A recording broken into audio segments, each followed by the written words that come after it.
Welcome back to the Working Man Trader Weekly Recap. Now, this week wasn't about finding more trades, it was about waiting for the right ones. And before we get into all the trades, I'll start by showing you what my trade recap was for the week and the stats. So let's look at those. As you see here, I had a 88.89% win rate, took a total of 45 trades, average trade P&L, and profit factor. Started taking trades on Sunday evening, had a good evening session there, and then last trade today around noon, and I was done. So I had 40 wins and 5 losses, but biggest takeaway this week was patience. Patience is continuing to pay, and it will for you too. And the trades I waited for, the setups I waited for, were way better than the ones I could have forced.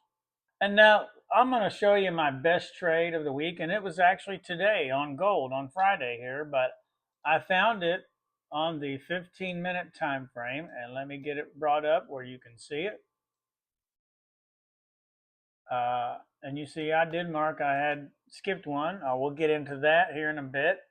But you see here we had a break of structure. We pulled back, and then the entry trigger actually fired here, and this was a rejection candle that formed not out of the zone here, but of another zone that forms over here. I don't have it up, but when I got that, it was a pretty good indication we should go higher. Had to withstand pretty good pullback here, but once we got over and everything got aligned, it exploded up, took my profit up here, and it was a great trade. And that trade there, as you see, that was the 15-minute.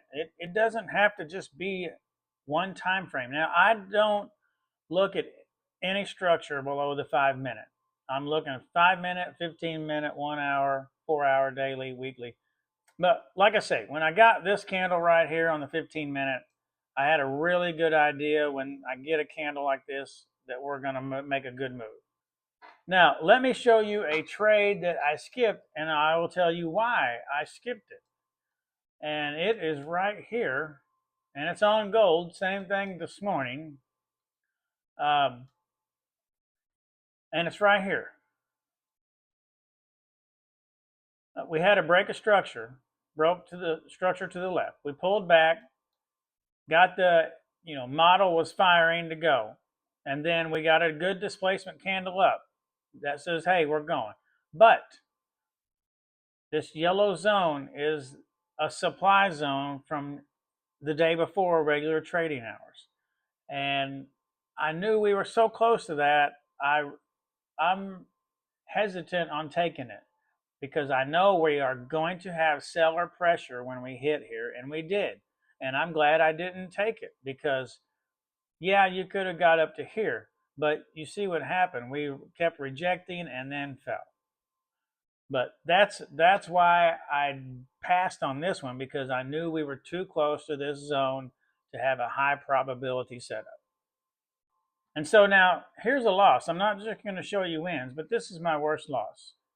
But got in here and was going to take it long, and you see we had a good push up, but the only problem was I had to leave right here, and I had to go to my next door where my parents are and go down there and take care of something there. So I was still in the trade. I just wasn't here and able to get my stop put in up here, or my limit order to get out, and so by the time I got back, we had fell back down here.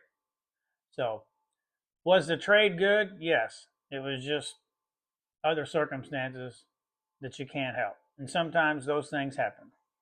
And the next thing I'm going to talk about here is, and I'm going to leave it on gold, because how did I get in? For some, I probably took a lot of trades. Now, I was copy trading some of those accounts, so I have multiple accounts there.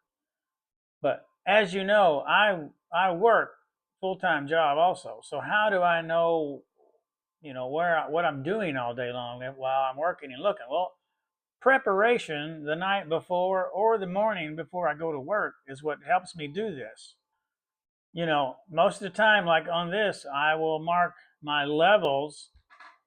Um, these are these blue lines are my price target, profit targets, and I mark these before I go to work. I will mark them either early in the morning or the evening before and have everything ready. I'll have my zones drawn and I kind of know where we're going to go. And by doing that, it makes the day a little easier because I'm not searching on my phone or iPad for where is price going. I already know. I have everything already mapped out, whether it's going to go up or down. And you have to remind yourself also. This is another little key thing here. You have to remind yourself you don't have to take every trade. Only take trades that fit your plan or your setup. Don't rush, don't get impatient, and don't think, "Oh, I missed that. I think I could still get in." No. If your entry passed, let it go. Just wait for the next one.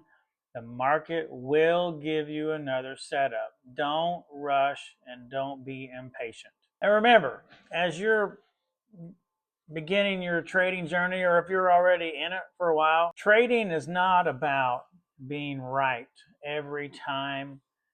It's about being disciplined over a period of time. If you're trading futures, you got 6 days through the week to get a trade. And all you need is one good trade setup per day to help you. One good trade is enough. Now, I'll see you on Sunday for market prep, and we'll go over and show kind of what we're doing to get prepared for Monday morning or Sunday evening if you trade futures.